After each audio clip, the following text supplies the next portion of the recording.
There is literally no saving grace for the Boys finale now. सबसे पहले यही चीज हमने एक्सपीरियंस करी थी गेम ऑफ थ्रोन्स के साथ, फिर अभी रिसेंटली स्ट्रेंजर थिंग्स ने भी हमें कुछ इसका मिड रोल सा इफेक्ट दिखाया, और अब द बॉयज भी यही सेम चीज हमारे साथ कर रहा है। द बॉयज का एपिसोड 7 कल ही रिलीज हुआ है, और भाई जो हगा इन्होंने इस एपिसोड में, इतना बुरा मैंने नहीं देखा भाई कोई भी सेकंड लास्ट एपिसोड। ओके, तो सबसे पहले तो सोल्जर बॉय की जो डिसरिस्पेक्ट हुई है भाई इस एपिसोड में, मतलब soldier boy is just a puppet भाई इन दिस एंटायर शो। सबसे पहले उसे क्रायो स्लीप में निकालते हैं, फिर डाल देते हैं, फिर होमलैंडर निकालता है, होमलैंडर ही खुद डाल देता है, और होमलैंडर जिसका वो बाप है, जिससे वो और पावरफुल होना चाहिए, सिर्फ एक चोक करके उसे बेहोश कर रहा है। और सोल्जर को ऐसा नहीं है कि फाइट कर रहा हो, वो एकदम उसके साथ ऐसे लेटता चला गया कि हाँ भाई हो गया मेरा। एंड भाई this episode was so predictable with the Frenchie death. भाई फ्रेंची जब मरा, ऑल द मोमेंट ठीक ही था, तो मुझे तो वो अच्छा भी नहीं लगा भाई। It was just okay for me, क्योंकि तुम उसे मीलों दूर से गेस कर लेते हो। जब फ्रेंची सेज से बात कर रहा होता है, उसे बता रहा होता है ये सारी चीजें कि now I am complete, love is unpredictable, और वो इतने टाइम से पीछे टीज करते आ रहे थे, और वो जिस हिसाब से गया, that was also disappointing for me भाई।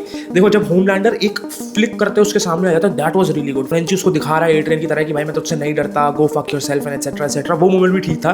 बट भाई इन्होंने वो दिखाया ही नहीं डेथ, और चलो ठीक है डेथ नहीं दिखाई, ठीक है। एक बात बताओ मेरे को, अभी तक होमलैंडर ने जितने भी लोगों को मारा है, सबको जान से मारा है उसने, किसी को नहीं छोड़ा। एक दो लोग, मतलब मेरे को तो नहीं याद आ रहा, सबको to the brink of death मारा है। फ्रेंची को कि चल भाई तू अपना एपिलॉग एंड वाला जो डायलॉग है वो कंप्लीट कर लियो, थोड़ा इमोशनल मोमेंट बिल्ड करना है। इतना बड़ा प्लॉट आर्मर सेज को दिया हुआ है इन्होंने कि वो बस एक बिन से में छुप गए, सेज और किमी को छुप गए, और होमलैंडर ने देखा ही नहीं, एक बंदे को मार के निकल गया, उसके बाद उसने और कहीं ढूंढा भी नहीं, बाकी चीजें देखी भी नहीं। और भाई तुम मुझे ये बताओ, अब जब होमलैंडर फाइनली इमॉर्टल हो चुका है, ठीक है, जो उसे इतने सालों, इतने इस पूरे सीजन में जो उसका मेन गोल था, उसे वो चाहिए था, अब वो उसे मिल चुका है, और उसके बाद भी वो कुछ नहीं कर रहा, कुछ भी नहीं कर रहा भाई होमलैंडर। वो अभी भी ऑर्डर्स दे रहा है, वो अभी भी काम करवा रहा है, वो अभी भी लोगों की वैलिडेशन चाह रहा है। Homelander is just doing nothing. और भाई तुम्हें याद है जब इस सीजन का ट्रेलर आया था और व्हाइट हाउस का वो सीन दिखाया गया था, कितना हाइप हो गए थे सारे, क्योंकि फिर मैंने कॉमिक्स नहीं पढ़ी है, मुझे कॉमिक के पैनल्स आ रहे थे अपनी रिकमेंडेशंस में, और भाई मैं भी पागल हो गया था कि भाई क्या पैनल्स हैं, अगर ऐसा हमें इस शो में ऐसा कुछ इसके थोड़ा क्लोज भी दिखा दिया वो भी बहुत बड़ी बात हो जाएगी।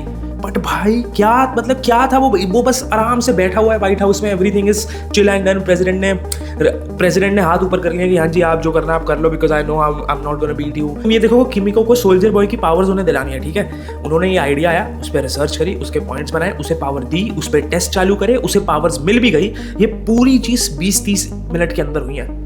और ये साले V1 वाली जो चीज है, V1 को ढूंढने वाली बॉम्ब सेट वाली चीज, इन्होंने 3 एपिसोड खींचे 1-1 घंटे वाली। इसी से हम अंदाजा लगा सकते हैं they had nothing in plan. इन्हें पता ही नहीं था कि ये चीजें एंड कैसे करनी है, जो अभी तक हम बिल्ड करते आ रहे हैं। इनके पास कोई एंडिंग दिमाग में नहीं है, ना इन्हें कोई बजट मिला है इतना ज्यादा जिसको यूटिलाइज कर पाए, ना कोई एक्शन सीक्वेंसेस है। मेरी तो सारी उम्मीद मर चुकी है भाई। I am not even expecting action scene, Homelander लोगों को मार रहा है वैसा वाला कोई सीन। और जितना ये सीरियलाइज्ड प्लॉट्स और सारी चीजें इतनी प्रेडिक्टेबल होती जा रही है ना, मुझे लग रहा है किमिको होमलैंडर की पावर्स ले लेगी, होमलैंडर फिर वही एकदम नॉर्मल बीइंग बन के खत्म हो जाएगा, डीप की भी पावर्स चली जाएगी, या डीप पानी के अंदर सारे जानवरों से मार देंगे। This is what is going to happen. जिस हिसाब की प्रेडिक्टेबिलिटी और बकवास चीज के साथ ये चल रहा है शो, अभी यही लग रहा है कि इसका एंड बहुत बुरा होने वाला है, and we gonna suffer again. They are literally just fucking destroying their legacy and disrespecting the show. और जितना अच्छा उन्होंने सीजन 1, 2, 3 बनाया था, उस पे भी ये मूत रहे। It's getting वर्सर and वर्सर। तुम अपने ओपिनियन कमेंट्स में मुझे बताओ, तुम्हें कैसा लगा एपिसोड। मुझे तो एक डेली का पसंद नहीं आया भाई, मैंने रैंट कर दिया। I just wanted to rant it out. तुम्हारी फिनाले से क्या क्या उम्मीद है बॉयज की, and I will see you in the comments. Let's chat there.